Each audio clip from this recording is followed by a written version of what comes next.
ሊባርከን አረበች ሚካኤል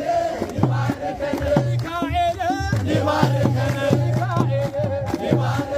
ሰለስቱ ደቂቅ ያዳነው ገብርኤል ነው። ሰለስቱ ደቂቅ